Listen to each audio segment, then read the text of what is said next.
A few weeks ago, we made some really cool never-ending river tiles in Blender, but you know what would be really awesome is if these looked like actual rivers.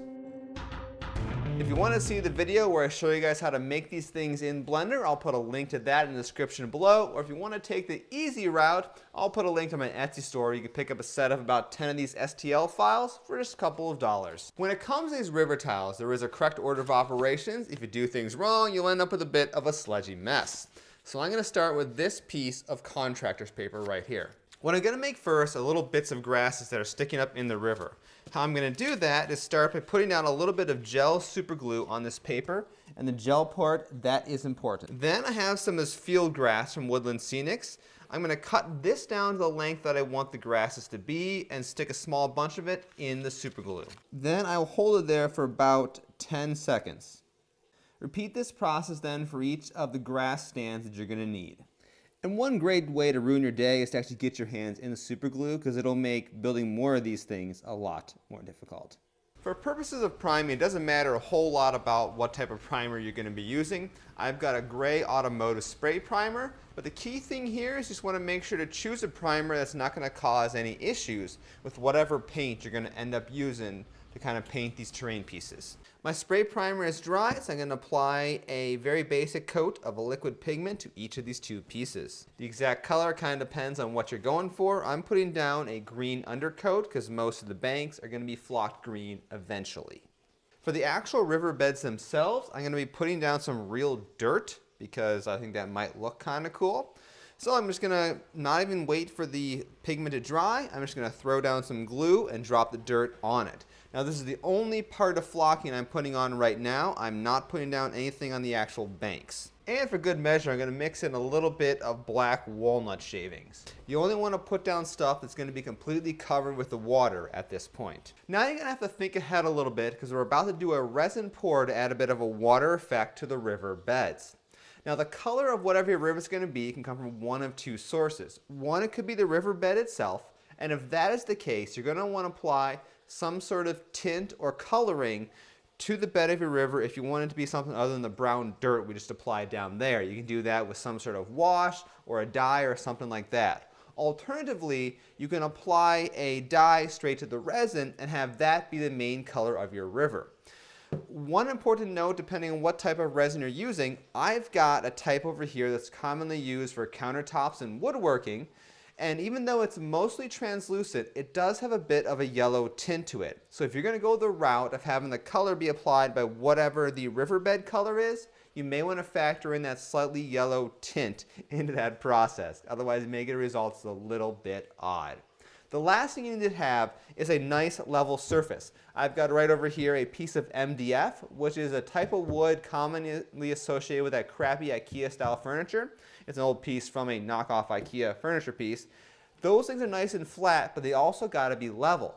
So to solve the level problem, normally what you would do is put little shims under the corner, like say little popsicle sticks or something like that, to raise up your piece until it is level. But by some sheer dumb luck here, my workbench in this odd angle is actually level, and I can just use the piece as is. All right, time for the resin pour. And for the instructions for that, you want to follow whatever instructions and safety recommendations are on the bottle of your resin. One more obvious thing before we start the resin pour, of course, liquids are going to run out of the sides of the riverbed pieces here. Now normally you would tape up stuff for keeping the resin in a little bit, but frankly these things are so small that the tape doesn't have a lot of a surface area to adhere to. If you don't believe me, that's what happened the first time I tried to do this. Instead, what I'm going to do is use some non-drying modeling clay to kind of seal up the ends and use that to hold back the resin.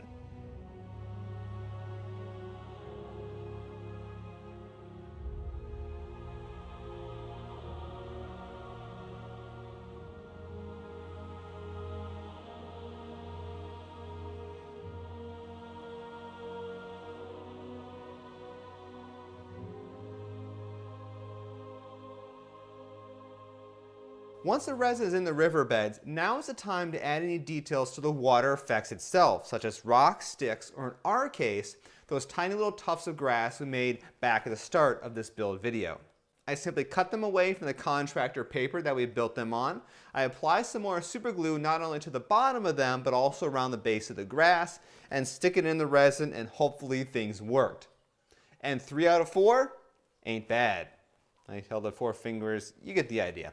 Anyway, now this resin I've got right here takes about 48 hours to properly set. I'm going to see if I can speed things along using our friend, the heat gun.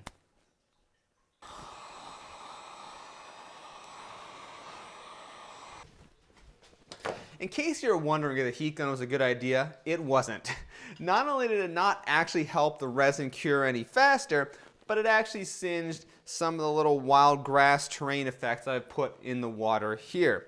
There's only a few more steps left to go. At this point, the resin itself is hard enough that you can touch without causing any issues, and that means it probably shouldn't capture a whole lot of flocking, because that's what we're going to do right now. I'm going to apply a mixture of static grass along the banks as well as some more traditional flocking just to get a little bit of variety to these pieces.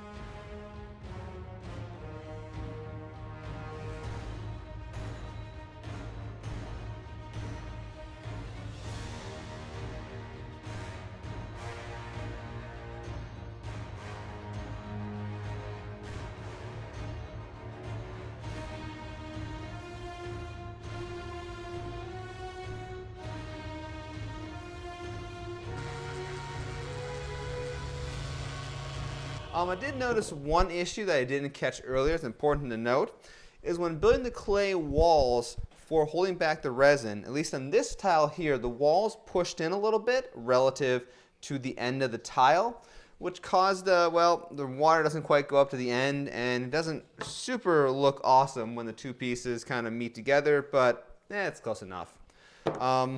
Yeah, but other than that, because of the sanding, I got a few little bits of grass to put back on the tiles, but for the most part, I would say this project is done. Now, if you ever bought one of these POS power tools of some sort, they come with an equally POS miter gauge, and I've never actually used the thing because, well, as I mentioned, it's a POS. However, it turns out this thing's actually pretty good at making the cuts here to clean up the edges of the riverbeds. I'm only taking a tiny bit off, and with the tool I get a nice straight cut. So even though you're losing a little bit of that blender magic in terms of making these pieces line up perfectly, they still look pretty darn good, and they look a lot better than they did just a minute ago with the issues from the distorted clay walls. Well, that is about all I have for you guys today. No more stupid tips or tricks at this time. I was kind of surprised that that bandsaw thing actually worked. But hey, hopefully you found this tutorial quite helpful. Once again, I'll put a link to my Etsy store where you can purchase the STL files for these river templates. Also, you'll find the link to the video where you can learn how to make these if you want to go down that path as well. So I'm Jason, the creator of the Tabletop Battlefield. Thank you guys all for watching, and I'll see you next time.